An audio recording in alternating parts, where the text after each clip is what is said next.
I thought it was going to be a simple April Fool's joke, but I guess that was my mistake.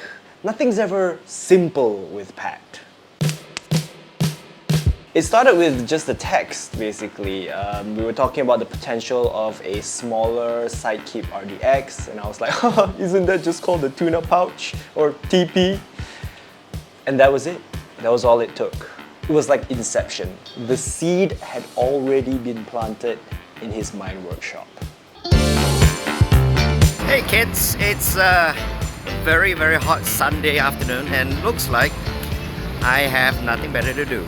The main idea was to create the most tactical way to go to the toilet. Obviously, there are TP carriers already in the market, but I wanted to put my own spin on it. It had to have loops, lots and lots of loops for strapping pouches, tools and interior binders. It needed a morale patch and a nice chunky pair of zippers. Let's go all the way. Let's give them 10s. Haha! Size 10s. Wonderful. Even though I thought I was cramming it full of features, I actually had more space than I thought. When there's so much of real estate, you have no clue what you want to do. I guess it is something that we can workshop, figure out what is it that we want to do there.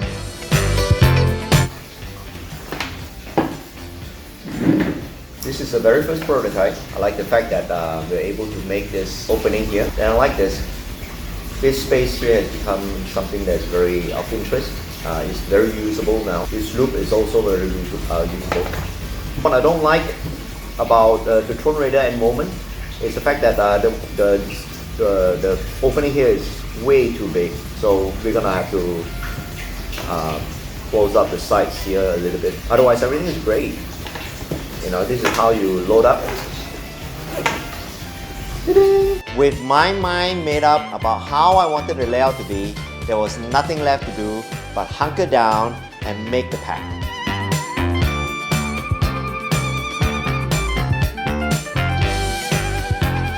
At this point, the gag product was complete. We had a hilariously functional and tactical toilet paper holder, but of course, Pat wasn't done. Alright, so today we're going to attempt on making the Raider's Bounty. Of course, I couldn't leave it as just the Throne Raider. It needed a companion piece. Yes, I know Lara Croft doesn't really carry a satchel, but you know who else is good at tomb raiding? Archaeologying? Indiana Jones. And he definitely has a satchel. Like all Indiana Jones fan, I love his sling bag, but to be frank, it's not a fantastic bag. So I wanted to reimagine that. If I had to redesign a sling bag for Indiana Jones, what would that look like? There would definitely be a bunch of pockets on the inside for organization, a large zipper pocket at the back, and even a grab handle at the top. So we have a nice wheel handle. This handle is 14 cm, so you can fit in a standard bread pack. And 2 loops here, so you can put on carry binders. I knew I wanted the interior pockets to be tall because the satchel was going to be tall. I planned for an 18 cm deep pocket made with a soft stretchy fabric so you could fit longer gadgets and devices. On the front side, I was going to do a small stretchy pocket, half zipper pocket just so you had a place to keep your small loose items, and cedar. Nice. Of course, this part is no longer stretchy because it just top, but who cares? Oh, and of course, who could forget my favorite thing? Keyring! To secure the lid of this satchel, I saved only the best for Indy, Fitlock sliders. And I think we have it.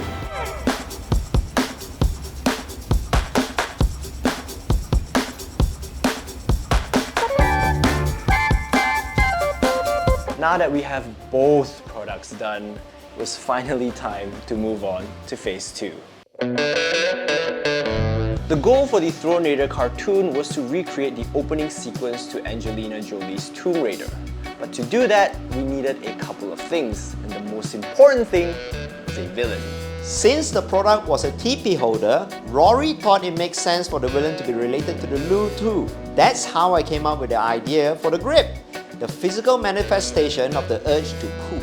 I've been wanting to build some kind of sci-fi helmet for a while now, and after a few sketches, I knew it would be the perfect aesthetic for the grip. I mean, if you ask me, I think he was just looking for any opportunity to engage in some scratch building. The plan was to use a smartphone with some kind of continuous screensaver as its face, then supplement the rest of the helmet's design with LEDs and other cool elements. The trickiest part was probably getting the electronics powered and working. Did I screw it up? It seemed to be. Alright, let's just solder it up and see what happens next. That's peculiar. Swear of everything alright. Right, so we need double battery. Forgot there is not enough power for this. Alright, so double up.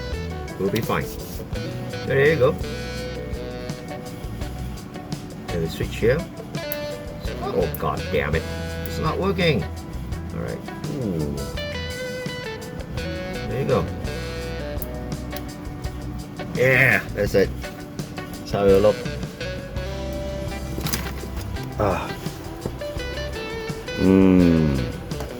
Now all that's left to do is to paint it and add some finishing touches.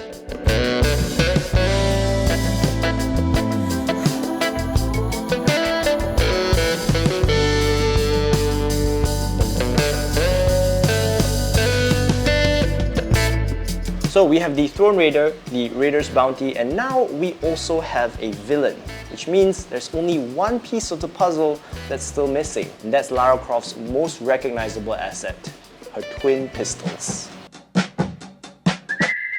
Hi guys, so today we're at the mall. That's what I'm going to do. We're here to look for pistols. It has to be a very discreet place. It has to be a place that sells a lot of guns. A lot of guns. Here at the gun store. Let's see what guns can we get. The selection of guns in this store was truly incredible. So many different styles and types, but unfortunately they were all just a little bit out of budget. So it is time for plan B. So this is the other gun dealer. Let's see what we have. This is nice, but seems a little small though. So this is the one that we bought for Seeker. I like it because it's just about relic size. And the profile is very nice. So there's not much work needs to be done. Maybe I get two because I do not want to mess around with the one that we made for the Seeker. Because we couldn't get pistol that had the same design as Lara's, I decided to draw inspiration from the Blade Runner Blaster. What's tricky about that is how the Blade Runner Blaster is a combination of a revolver and a rifle receiver at the top. I knew I couldn't fit the dual triggers, but I wanted to at least add the rifle receiver at the top. But before adding anything, I had to take them all apart and remove what I didn't need. I wanted these pistols to feel weighty and beefy, so I reinforced the handle with some bits of wood. Then I cut up a piece of PVC pipe which seemed to look the part. So far everything looked like it was coming together well until... Alright, so I'm sure a lot of you who have been screaming at the screen earlier when I started using wood for the butt of the handle. So what happens is what wood would normally do is when you apply paint onto it, you'll still be able to see the grain. But silly old Pat just didn't realize this. Well, lesson learned. So what we still need to do is try to figure out how to get rid of all this grain. So one way is to use wood filler. So I don't know whether this will work, but I'm committed, so there's nothing much I can do about it except to give things a try.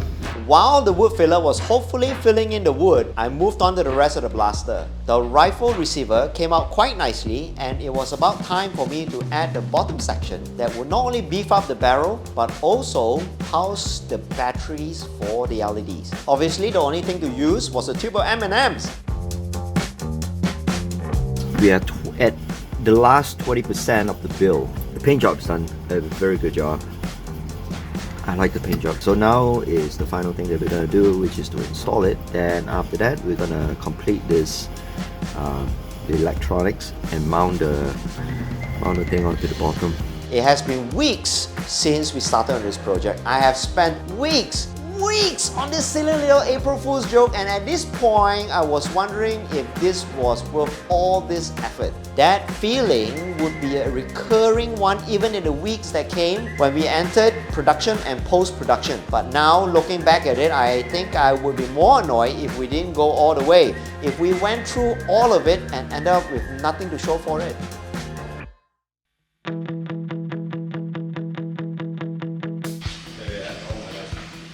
Boom! Boom! You cannot see my... You cannot see my holsters. Oh, okay. Yeah, that's it, that's it. You can turn around, right? Oh my, we haven't even reached the suspicious air camera angle yet. Okay, that one's after this. Oh, That one's after this. Toby! Did you see my part? Yo, very obvious. Oh yes sir.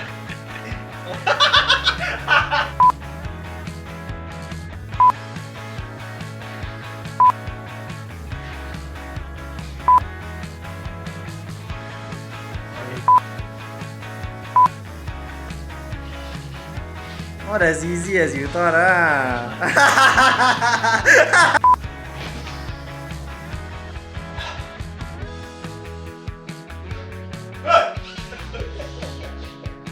That was kind of scary. That's when you couldn't hold the shit in.